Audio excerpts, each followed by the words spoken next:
Nahmaduhu wa nusalli wa nusallimu ala rasulihil karim. Amma ba'd. Seorang ulama pernah mengatakan, memberikan nasihat, wahai manusia, dalam keadaan lapang kamu beramal soleh dan takut hanya kepada Allah Subhanahu wa Ta'ala. Janganlah terpedaya dengan harapan dunia yang panjang dan melupakan mati. Jangan bertumpu kepada dunia sedikit pun.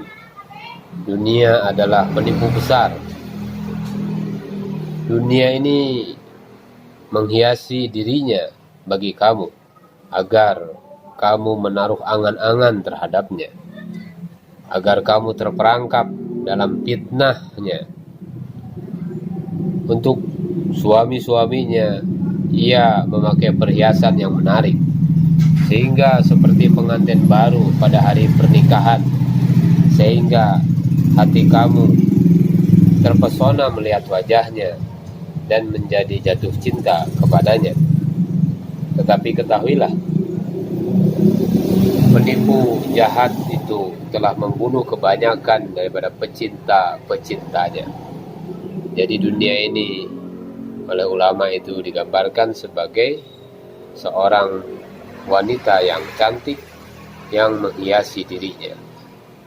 Banyak orang yang percaya kepadanya kemudian ditinggalkan oleh wanita itu tanpa membantu. Itulah dunia. Lihatlah dunia dengan pandangan yang dalam. Renungkanlah dengan pemikiran yang dalam. Maka kamu dapat melihat bahwa dia adalah sebuah rumah yang di dalamnya banyak kebinasaan. Penciptanya sendiri, yakni Allah Subhanahu wa Ta'ala, telah menerangkan keburukannya. Setiap perkara baru di dunia ini tidak akan lama. Semua pemerintahan di dunia ini akan hancur. Tidak ada yang berkuasa di dunia ini. Yang berkuasa hanyalah Allah Subhanahu wa Ta'ala yang telah menciptakan kekuasaan itu. Allah Subhanahu wa Ta'ala bergilirkan kekuasaan dari zaman ke zaman, dari kurun ke waktu. Semua pemerintahan di dunia ini akan hancur, dan setiap yang mulia di dunia ini di akhirat akan menjadi hina. Berlebih-lebihannya di dalam dunia ini menuju ke arah kekurangan. Kawan-kawan di dunia akan hilang, segala kebaikannya akan terhapus.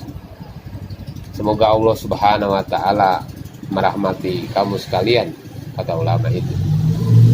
Bangunlah kamu sekalian dari keadaan tidur sebelum manusia mulai membicarakannya bahwa si fulan telah jatuh sakit atau berada dalam keadaan putus harapan hidupnya. Panggillah seorang tabib yang baik. Panggillah dokter yang ahli. Kemudian tabib dan dokter itu bolak-balik ke rumah kamu, tetapi mereka gagal memberi harapan hidup kepada kamu. Kemudian akan kedengaran perbincangan orang banyak bahwa si fulan hendak berwasiat, tetapi suaranya sudah tidak didengar. Kini ia tidak mengetahui siapapun. Napasnya menjadi panjang dan dia mulai kesakitan. Mata pun tidak bisa dibuka lagi.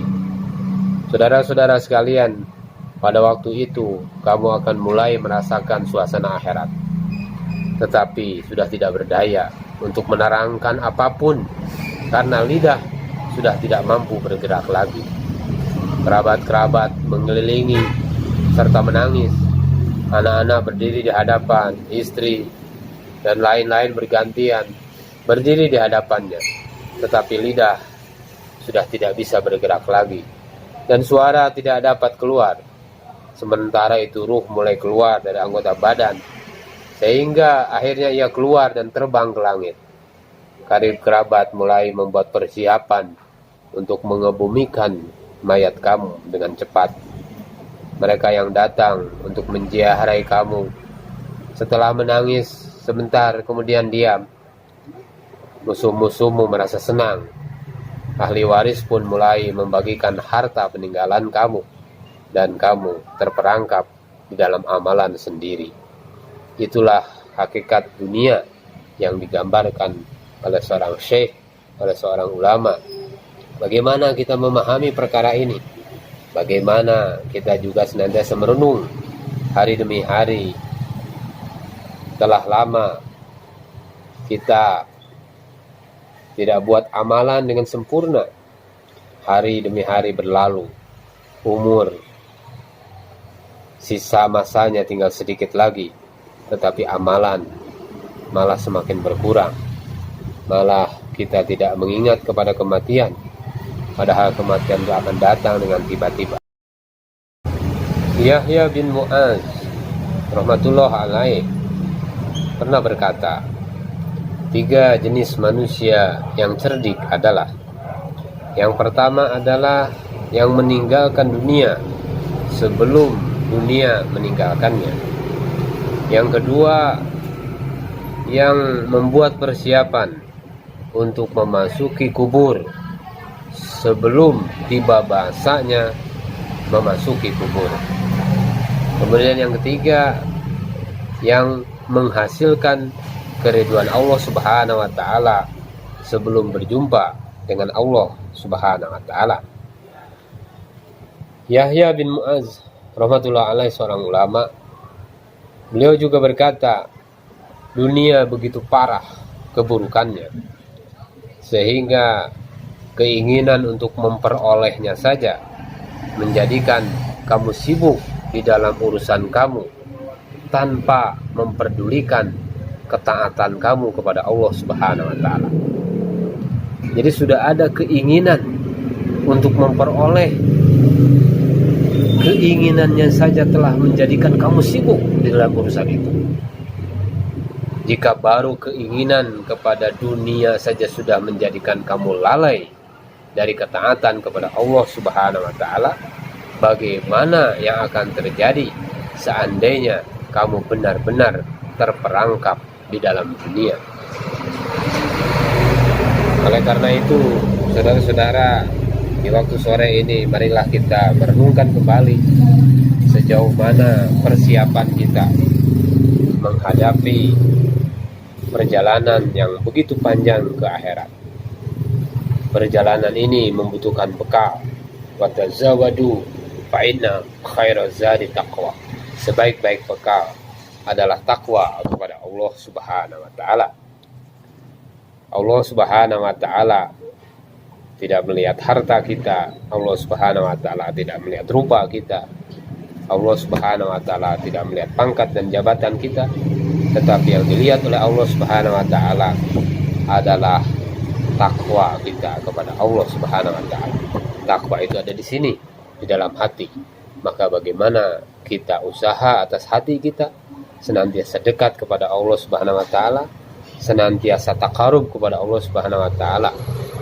Kita perbaiki amal-amal yang wajib yang kita kerjakan, membaca Al-Quran, kemudian juga amalan-amalan sunnah kita tingkatkan. Semoga kita dimatikan oleh Allah Subhanahu wa taala dalam keadaan berserah diri kepada Allah Subhanahu wa taala. Semoga kita mati dalam keadaan husnul khotimah. Allah Subhanahu wa taala akan melihat bagaimana akhir daripada kehidupan kita.